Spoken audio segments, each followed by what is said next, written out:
What's poppin' everybody, this is Rex Islander back with another video.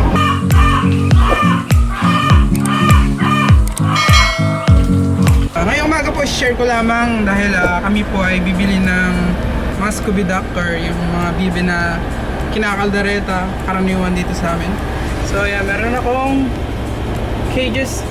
Doon natin ilalagay. It is like 120 heads of ducks. So ayan, meron tayong isang kasama dito. Alright, shout out. Okay. So yun po, tara na tayo pupunta ng Pampanga para kuhanin yung BIBE. So medyo marami-rami po yun. Kasi meron po kami mga darak dito sa amin na nasasayang. At saka may mga feeds pa natira. So naisip ko na gamitin na yun para lamang pampakain sa kanila. At saka nang hindi masayang yung mga darak na, kasi maraming darak. Tapos dun sa layer minsan maraming natitirang feeds. Kaya dun ko sila gustong gamitin. And ngayon medyo mahal rin ang BIBE pala. It's 150 per kilo. Yeah. Tara. Sumama ka sa... Biyahe kami ng mga 30 minutes pa. 30 minutes pa bago namin makita yung BIBE na yun. And then hopefully magaganda lahat.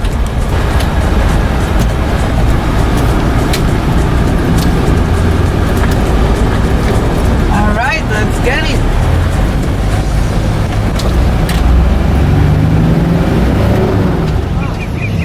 Nabili lang po. Nabili na. Sana wala kami tanong eh.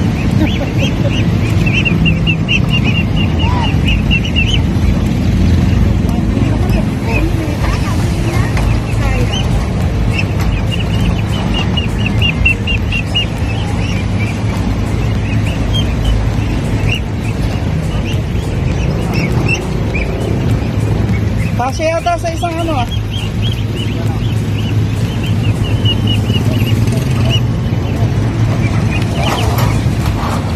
Ano yan? Tagsasampo? Okay. Yung pawisan tayo kasi ayan, nakuha na natin yung mga BIBE natin. Medyo maliliit pala ng konti. Okay. So far guys, hopefully mapalaki natin ng maayos. And then travel na ulit natin siya for another maybe 30 minutes.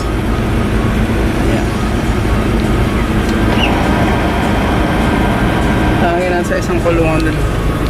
Okay. Alam, tara na.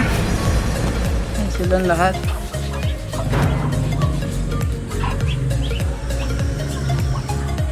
Ito is 1 week na. Alright. At yun nga po guys, yung mga bagong babang BIBE.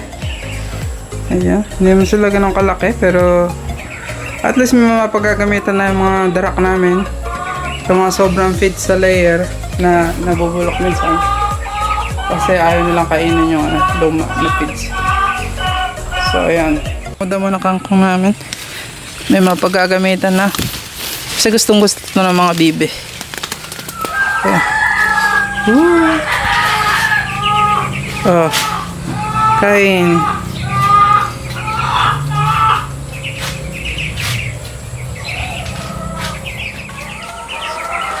Ayan po, puno na. And then nakikita niya kung gaano sila kasaya. Gusto kasi niya ng tubig eh.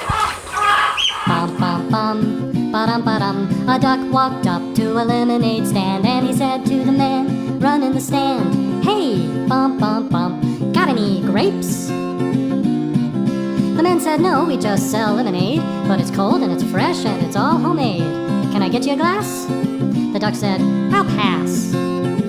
Then he waddled away, waddle waddle, till the very next day. Bum bum bum bum bum bum. When the duck walked up to the lemonade stand and he said to the man, run in the stand. Hey, bum bum bum, got any grapes? The man said no, like I said yesterday.